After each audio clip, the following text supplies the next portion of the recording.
네, 지금부터는 투자해놓은 시간으로 이어가 보겠습니다. 오늘 장에 나온 핫한 이슈들과 종목들, 그리고 저희가 지수 이야기까지 나눠보도록 할게요. 오늘은 IS앳 김태성 본부장, SP인베스트 이주호 본부장 두 분과 함께하겠습니다. 어서 오세요. 네, 안녕하세요. 네, 또 오늘도 두 분의 탑픽주가 준비되어 있습니다. 마지막 순서에 공개하도록 하겠고요. 먼저 우리 증시 지수 이야기부터 해보겠습니다.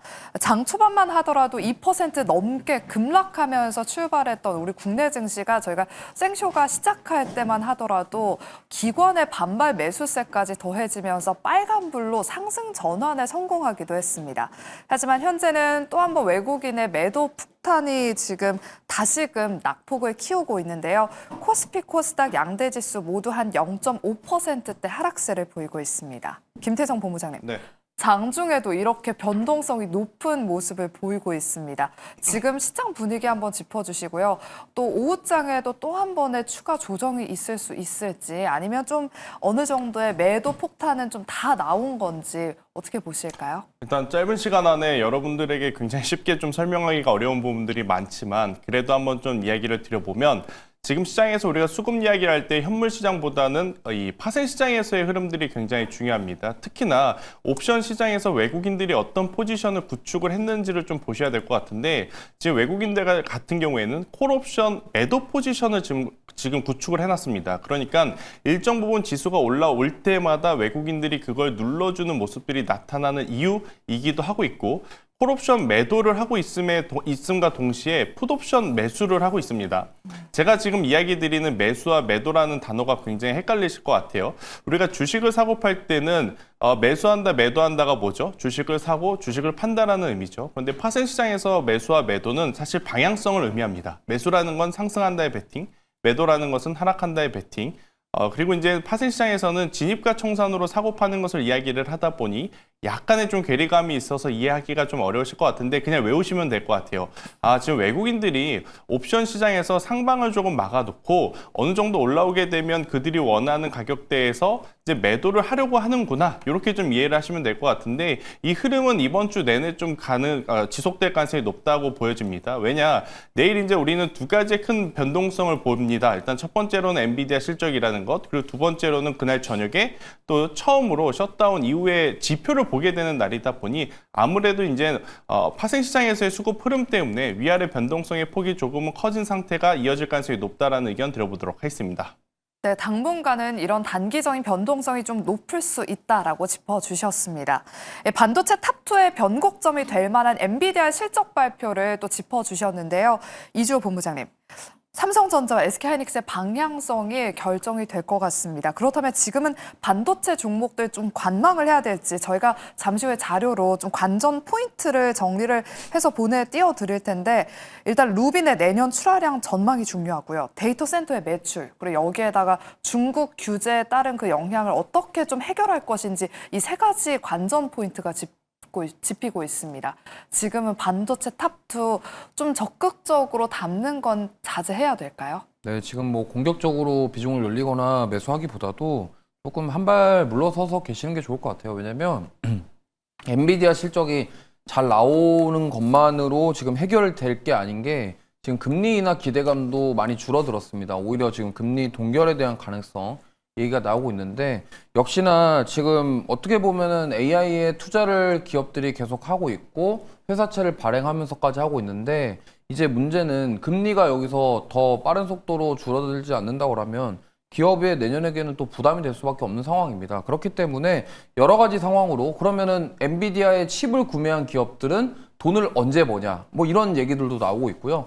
여러 가지 그런 막 버블에 대한 얘기들이 나오고 있는 상황이기 때문에 지금 투심이 굉장히 좀 불안합니다. 그러다 보니까 조금만 작은 이슈만 나온다고 하더라도 급락이 나오는 형태가 나오는데 뭐 내일 엔비디아 실적이 대부분 많은 분들이 잘 나올 거라고 예상을 하고 계시겠지만 결과적으로 이제 가이던스라던가 앞으로에 대한 그런 가능성들 이런 것들에 대해서 시장은 판단할 것이고 만약에 그게 좀 실망스럽다고 한다면 미선물 지수부터 급락을 나오거나 급등이 나오거나 이렇게 방향성이 나올 것 같기 때문에 그래서 일단 내일 새벽에 엔비디아 실적 발표를 하고서 대응해도 늦지 않다라고 생각을 해서 오늘은 조금 적극적으로 대응하시기보다도 좀 관망하시는 게 좋을 것 같다 말씀드리겠습니다. 일단 오늘까지는 조금 더 관망하는 자세가 필요하다라고 말씀해 주셨습니다. 엔비디아 실적 발표뿐만 아니라 금리 동결까지 지금 유력화되고 있는 이 상황에서는 조금 더 지켜보자라고 말씀해 주셨으니까요. 참고하셔서 대응하시기 바랍니다. 이렇게 반도체 탑2는 조금 지지부진한 흐름을 보이고 있는데 반도체 소부장 종목 안에서 기판주들은 단숨에 상승 전환에 성공을 했습니다.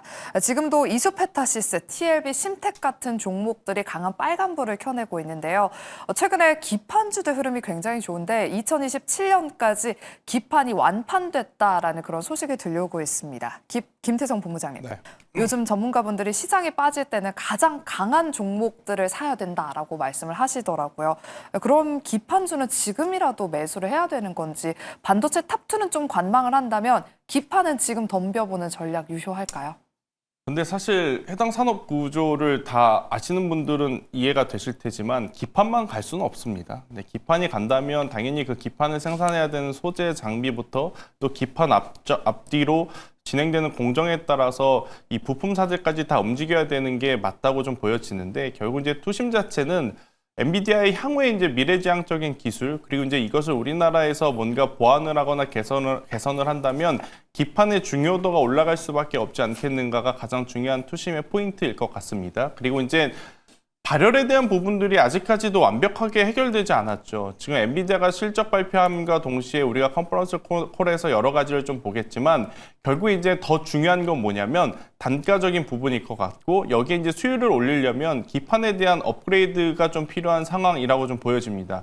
그러다 보니 뭐 이수페타시스와 심테카 같은 기업들의 주가가 최근에 조정이 나와도 그 조정의 폭이 그리 크지 않고 빠르게 또 회복되는 모습들을 좀 보이고 있는 상황이라고 좀 보시면 될 것 같고 또 이제 해당 기업들에 대한 공장 가동률이 지금 우리가 어떻게 보면 추적 관찰할 수 있게 지속적으로 나오고 있지 않습니까? 여기는 지금 풀캐파라고 좀 보시면 될 것 같습니다. 이미 내년이 아니라 내후년까지의 물량까지도 지금 어떻게 보면 만들기만 하면 사가겠다는 고객들이 있는 상황이다 보니 공급자 우위에 그러니까 갑과 을의 위치가 지금 교묘하게 바뀌어가고 있는 상황이다 보니 해당 산업에 대한 관심도는 계속 이제 보여줘야 하는데 문제는 내일 만약 엔비디아가 무너지면 다 부질없을 가능성이 높다라는 거죠. 그래서 좋은 건 좋은 거대로 보시되 우선 있으신 분들은 그대로 유지를 하지만 없으신 분들은 앞서 이조 본부장님께서 이야기하신 대로 엔비디아를 보고 나서 결정을 해도 늦지 않나라는 좀 이야기를 드려보도록 하겠습니다. 네, 반도체 수요를 높이기 위해서 이 기판이 중요한데 일단 기판주도 반도체 탑2와 마찬가지로 엔비디아 실적 발표 이후에 대응을 해보자. 일단 보유하고 계신 분들은 계속 홀딩하되 신규 접근은 조금 이따가 해보자라고 말씀해 주셨습니다. 이렇게 반도체 섹터에 대한 진단을 한번 해봤고요. 오늘 장에서 강한 로봇주 이야기도 한번 나눠보겠습니다. 엔비디아가 삼성전자와 휴머노이드 로봇 공동 개발에 나섰다. 공식화 선언을 하면서 오늘 로봇주들이 강한 시세를 내고 있습니다. 그중에서 로봇주 안에서 오늘 SPG가 두 자릿수 대 급등세를 보이고 있는데 여전히 20% 넘는 급등세를 유지하고 있고요. 엔젤 로보틱스, 우린 PTS, SBB테크 같은 일부 후발주자들도 함께 움직이고 있습니다. 또 여기에다가 엔비디아가 전장 사업에서도 국내 기업과 손을 잡지 않을까 하는 기대감이 커지면서 삼성전기와 LG 이노텍 같은 전장 관련 종목들도 오늘 동반해서 상승하고 있는데요. 이조 본부장님, 로봇과 전장 쪽은 계속해서 눈여겨봐도 될지 좀 단기 시세에 그치지 않을까 조금 걱정되긴 해요. 워낙 시장의 변동성이 커서 로봇주 어떻게 보세요? 로봇 섹터 종목군들 보시면은 또 대부분 지금 이미 먼저 조정을 받았습니다. 먼저 조정을 받은 상태이기 때문에 이러한 긍정적인 소식으로 인해서 좀 기술적인 반등, 좀 시세를 노려볼 수 있지 않을까 이렇게 생각하고 있고요. 지금 로봇 안에서도 빠르게 순환매가 돌고 있기 때문에 그것만 좀 유의하시면서 투자를 해보시면 좋을 것 같고 저는 만약에 내일 시장이 추가로 조정이 나온다 그러면 로봇보다는 반도체 중심으로 빠질 가능성이 높기 때문에 오히려 지금 오늘 좀 강한 로봇 쪽에서 기회를 찾는 것도 방법이 되지 않을까 이렇게 생각하고 있습니다. 네, 그렇다면 어떤 로봇주를 봐야 되는 것인지 또 오늘 이주호 본부장님의 탑픽주가 로봇주 안에 있으니까요. 저희가 잠시 후에 공개하도록 하겠습니다. 로봇주 맞죠, 본부장님? 네. 알겠습니다. 마지막 순서에 공개하도록 할게요. 네, 그럼 다음은 아랍에미리트 정상회담과 관련된 섹터 이야기 나눠보도록 할게요. 이재명 대통령이 어제 아랍에미리트 대통령과 정상회담을 가진다라고 저희가 말씀드렸었는데요. 100년 동행을 위한 새로운 도약이라는 이 명칭의 공동선언문을 발표했습니다. 다양한 분야에서 협력을 논의하기로 결정을 했는데 원전 시장에 공동 진출하기로 밝히면서 프리마켓에서 원전주로 수급이 들어왔는데요. 지금은 원전주가 대부분 다 지지부진한 흐름을 보이고 있습니다. 이주호 본부장님, 앞으로 추가 수주까지 좀 기대할 수 있을 만한 그런 이벤트인 것 같은데 생각보다 좀 흐름이 약하네요. 지금 그동안 원전주들의 대부분이 좀 시장 참여자들이 바랬던 거는 뭐냐면 수주였습니다. 그러니까 도대체 구체적인 수주가 언제 나왔는데 지금 원전에 대한 협력에 대한 이야기고 뭐 구체적으로 뭐 수주나 이런 계약에 대한 내용이 나온 게 아니기 때문에 그 부분에 있어서 좀 시장에서도 그렇게 반응하는 것 같습니다. 그리고 원전주들 같은 경우는 역시나 AI 데이터 센터에 대한 전력 공급에 대한 뭐 대안으로 그 기대감 속에서 많이 올라왔기 때문에 이제는 많은 분들이 생각하실 겁니다. 그러면 수주가 도대체 언제 나오는 거냐? 이 부분이 지금 주가에 고스란히 반영되고 있다고 생각하시면 좋을 것 같고요. 물론 뭐 중동 지역에 추가적으로 수주가 되고 계약이 되면 좋겠지만 일단은 지금 나온 얘기는 뭐 협력, 그냥 MOU 정도 선이기 때문에 주가가 이렇게 반영되고 있지 않나 이렇게 보고 있습니다. 네, 추가 수주 기대감만으로 오르기에는 역부족이다라고 말씀해 주셨습니다. 추가 이슈 한번 기대해 보도록 하겠고요. 다음은 저희가 방산 이야기 나눠보도록 할게요. 협력 내용을 보시면 단순한 무기 판매를 넘어서 공동 개발하고 현지에서 생산하겠다라고 밝혔습니다. 그동안 고점 대비했을 때 많이 방산주도 좀 빠졌기 때문에 이번을 계기로 좀 반등이 나와주지 않을까 기대를 했는데 마찬가지로 시장에 지금 선택을 받지 못하고 있습니다. 김태성 본부장님. 그래도 어제 저희가 방산주가 좀 움직이길래 여쭤봤더니 한국항공우주와 또 한화에어로스페이스가 우주항공 그 누리호 발사 모멘텀도 있어서 보면 좋을 것 같다라고 해서 오늘 아침에 시세를 한번 체크해 보니까 그래도 빨간불을 켜주고 있긴 하더라고요. 그래도 방산주 오늘 좀 지지부진한데 어떤 전략이 필요할까요? 일단 누리호 이야기가 나왔으니까 그것부터 설명을 좀 드려보면 하나 에어로스페이스와 한국항공우주를 투자하신 분들 스스로 한번 생각을 좀 해보실 필요는 있습니다. 누리호 때문에 내가 이 기업을 샀는지 아마 그건 아닐 겁니다. 그렇기 때문에 누리호라고 하는 이슈가 주가를 위아래로 끌어당기는 변동성을 보여주긴 했지만 본질적은 아니다라고 좀 보시면 될 것 같고요. 대신 이제 본질적인 부분을 봤을 때 저는 하나 에어로스페이스에 대해서 향후의 어떤 중장기적인 성과는 저도 긍정적으로 좀 말씀드릴 수는 있을 것 같아요. 하지만 단기적으로 지금 중동 모멘텀에 대해서는 점수를 어느 정도 줘야 될까 고민을 좀 해보면 저는 그렇게 높은 점수를 줄 수는 없을 것 같습니다. 왜냐하면 앞서서도 이야기해 주셨지만 MOU 그 이상의 뭔가가 나와야 됩니다. 물론 한 번의 방문으로 뭐 확실하게 계약 체결을 하는 숫자들이 찍히기는 어렵겠지만 이미 하나 에어로스페이스뿐만 아니라 지금 가서 언급이 됐었던 산업들의 다수의 종목군들이 조금은 고평가 아니면 조금은 주가의 위치가 부담스러운 상황까지 올라온 상황이거든요. 그래서 여기에 추가적인 상승세를 보여주려면 뭔가 계산을 할 수 있고 그 계산을 통해서 주가가 지금보다 더 올라가야 된다라는 확신한 명분을 줄 수 있는 이야기들이 나와야 하는데 그러한 것들이 지금 나오지 못했다라는 게 오히려 실망 매도 물량으로 지금 출회되고 있는 상황이라고 좀 보여지고 있고 제가 과거에도 한번 이야기를 드렸는데 우리나라 방사는 유럽에 조금 더 집중을 하는 게 훨씬 더 유리합니다. 물론 한화 시스템처럼 방공 체계를 가지고 있는 기업은 좀 다르겠지만 왜 그러느냐? 지금 중동과 미국의 관계가 굉장히 우호적입니다. 서로 지금 잘해주려고 하고 있는 모습들이 보이고 있어서 그래서 아마 K2 전차보다는 M60 시리즈의 미국 전차가 도입될 가능성이 굉장히 높고 실제 사우디아라비아는 K2 전차보다는 M60을 택한 지금 뉴스들이 좀 나온 상황이라서 하나 에어로스페이스, 현대로템, LIG 넥스원은 중동에 대한 모멘텀을 너무 기대하시기보단 오히려 유럽 쪽에서 폴란드 외의 나라와의 계약 체결 뉴스에 집중을 하시는 게 맞을 것 같고요. 중동 쪽에서 이제 들려올 수 있는 뉴스를 좀 기대를 해본다면 방공 무기 체계를 가지고 있는 한화 시스템이 가장 확률이 높은데 또 이쪽은 최근에 필리조선소 테마가 잠깐 좀 묻었기 때문에 수급을 소화해야 되는 시간들이 좀 필요해 보입니다. 그래서 여러모로 방산주들 길게 보면 괜찮지만 지금 당장은 일정 부분 기간 조정에 들어갈 수 있음은 좀 인지를 하셔야 되지 않겠는가라는 의견 드리겠습니다. 네, 그럼 다음으로는 중국과 일본 갈등에 따른 수혜주들이 또 빠른 순환매를 펼치고 있어서 이야기 나눠보겠습니다. 반사이익을 받을 수 있는 섹터들이 지금 돌아가면서 지금 시장에서 움직이고 있는데요. 처음에는 중국에서 이제 일본으로의 관광을 좀 자제했으면 좋겠다, 자제를 권고한다라는 소식이 나오면서 오늘 오전장만 하더라도 여행 관련 종목들이 정말 강했고요. 그리고 방금 전해진 속보에 따르면 중국에서 일본산 수산물 수입을 중지하겠다라고 통보한 것으로 알려지면서 지금 수산물 관련 종목들이 상한가에 거래가 되고 있는 등 갑자기 수급이 또 강하게 몰리고 있습니다. 한성기업이 상한가에 거래되고 있고 동원수산, CJ씨푸드가 현재 20% 넘는 급등세를 보이고 있는데요. 이주호 본부장님. 여행, 백화점, 카지노 이쪽이 움직이다가 또 이제는 화장품, 오전에는 화장품 움직였다가 지금은 또 수산물까지 정말 빠른 지금 순환매가 펼쳐지고 있는 것 같습니다. 트레이딩 좀 유효할까요? 이거는 뉴스 나오고 급등 나오는 형태라 변동성은 주의하셔야 될 것 같습니다. 오늘 아침에 고속버스 회사 두 곳이 상한가 맞아요. 갔거든요. 네. 그게 이제 중국인들이 오히려 중국과 일본의 관계 때문에 우리나라에 더 많이 올 것이다. 그러면은 오면은 대부분 단체로 오기 때문에 그 전세 버스를 빌린다. 약간 이런 개념으로 상한가 간 것 같습니다.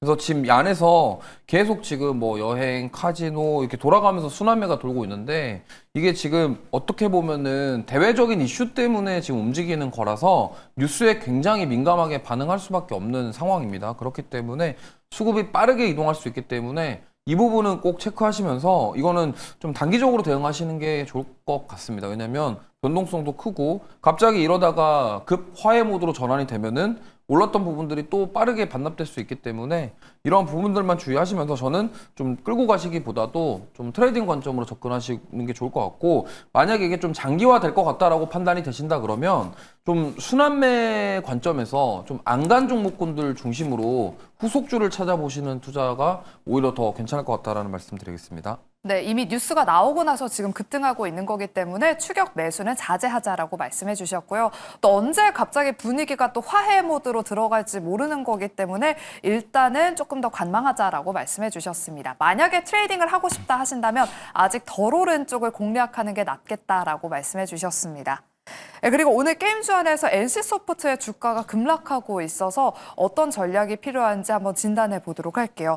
오늘 신작 아이온2를 출시했는데 보통 게임주들의 신작이 공개가 되고 나면 항상 좀 세론 현상이 나타나는 것 같습니다.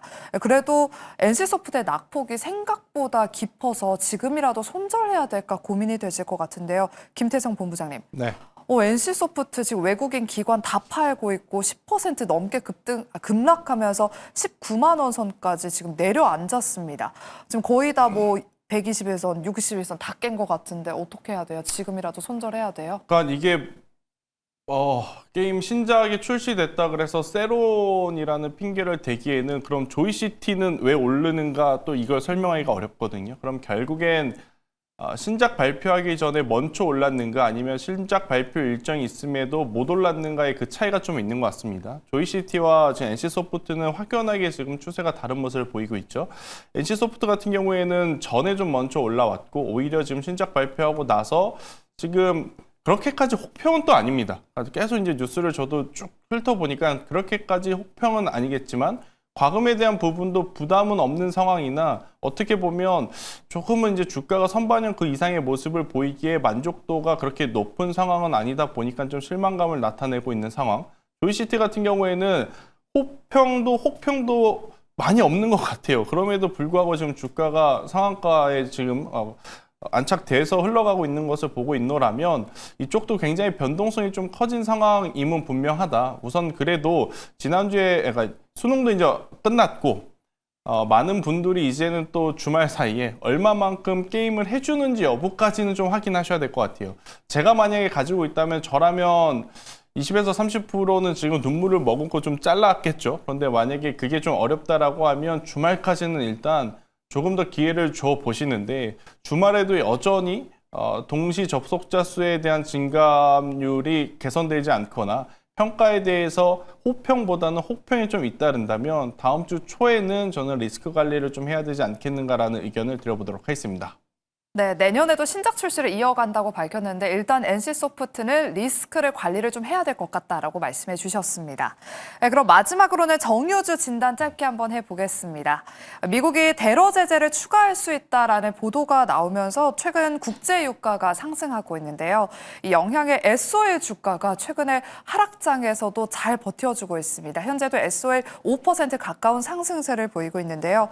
아시아 정제 마진이 17년 동안의 최대를 기록할 것이다라는 분석까지 나오고 있습니다. 이주호 본부장님, 정유주들 지금 국제 유가가 강세를 보이면서 상승하고 있는데 그럼 정유주들은 지금 좀 상승 랠리 기대해봐도 될까요? 네, 추가 상승 가능할 것 같고요. 지금 실적도 좋게 나오고 있는 상황이고 지금 국제 정세를 보시면은 이 러시아 관련된 제재가 뭐 하루 이틀 만에 끝날 것 같지는 않습니다. 그렇기 때문에 좀 참 장기화될 가능성이 높다고 보고 있고요. 다만 이것도 급하게 급작스럽게 또 뭐 잘 해결이 되면은 이게 또 단기 차익 매물이 나올 만한 이슈가 되기 때문에 이 부분만 조심하셔도 투자하시면 될 것 같고 저는 일단 당분간은 조금 상승세가 이어질 가능성이 높다. GS도 같이 함께 보시면 좋을 것 같습니다. 네, 당분간은 정유주들 상승 랠리 기대해보자라고 말씀해 주시면서 GS까지 말씀해 주셨습니다. 이제 마지막 순서로 두 분의 탑픽주 한번 공개해 보겠습니다. 김태성 본부장님의 오늘 탑픽주는 어떤 섹터의 종목일까요? 자동차 부품사이면서 로봇주에 해당하는 기업을 가지고 나왔거든요. 네. 일단 원달러 환율 수혜도 볼 수 있기 때문에 이쪽에서 뽑아봤는데 저는 HL 만도 여러분들이 꼭 한번 보셨으면 좋겠습니다. 일단 전체적으로 기존의 본업이라고 할 수 있는 자동차 쪽에서의 성과는 부품사 내에서는 단연 돋보이는 실적을 보였다라고 말씀드릴 수는 있을 것 같고 그러면 지금 기존에 하고 있었던 일에 플러스 알파로 뭐가 있을까라고 했었을 때는 결국 이제 로봇 산업이라고 보시면 됩니다. 최근 동일 면적 주차장에 사람이 이제 운전을 해서 주차를 할 때보다 이 파킹 로봇을 통해서 주차를 할 경우 동일 면적에 25에서 30% 정도의 차량을 더 주차할 수 있다라는 이야기가 나오고 있고요. 실제 이제 삼성물산에서 이제 만든 건물에서는 이 주차 로봇이 도입이 되고 있는 상황이라고 좀 보시면 될 것 같습니다. 특히나 실생활에서 도입뿐만 아니라 여러분들 아마 뉴스 보실 때 굉장히 큰 배의 자동차가 실어서 움직이는 것들을 보셨을 텐데 그 자동차를 예전에는 직접 사람들이 운전을 해서 실었거든요. 요새는 이제 그 로봇을 통해서 싣고 있는데 이렇게 되다 보니 동일 배에 또 실을 수 있는 대수가 20% 정도 더 늘어났다고 하더라고요. 그런 것들에 대한 확장성을 좀 가지고 보고 있으면 HL 만도냐, 현대 위아냐 이제 선택을 해야 됩니다. 왜냐 두 기업이 두 분야에서 경쟁사이기 때문에 하지만 HL 만도의 제품이 조금은 지금 앞서가는 모습을 좀 보이고 있어서 현재 구간에서 32,000원이라는 가격대 밑으로만 내려오지 않는다면 5만 원 목표가를 잡고 대응을 했을 때 좋은 결과 있을 수 있지 않겠나라는 의견 드리겠습니다. 네, 오늘의 탑픽주 HL 만도였습니다. 이어서 이주호 본부장님의 오늘 탑픽주도 로봇인데 어떤 기업이에요? 네, 저 SPG인데요. 이거 좀 일찍 말을 했는데 네. 좀 많이 올랐습니다. 근데 그럼에도 불구하고 추가 상승 여력이 있다라고 생각하고요. 특히나 SPG 같은 경우는 많은 분들이 아시겠지만 감속기랑 모터라던가 이런 것들 국산화 모멘텀이 있고 사실 지금 휴머노이드 로봇에 가장 필요한 게 액추에이터입니다. 그래서 한국기계연구원과 액추에이터 MOU 개발도 진행을 했기 때문에 그래서 이 부분과 관련해서 수혜를 더 볼 수 있겠다라고 보시면 좋을 것 같습니다. 목표가는 45,000원이고요. 손절가는 32,000원 말씀드리겠습니다. 네, 오늘 두 분의 탑픽주가 다 좀 로봇 모멘텀을 안고 있습니다. HL 만도와 SPG, 오늘 SPG가 20% 넘게 급등하고 있는데요. 그래도 액추에이터의 중요성을 언급해 주시면서 추가 상승 여력 충분하다라고 말씀해 주셨습니다. 이렇게 저희가 준비한 순서는 여기까지입니다. 저희는 내일 오후 12시 이 시간에 다시 찾아오도록 할게요. 오늘도 끝까지 함께해 주신 여러분 고맙습니다.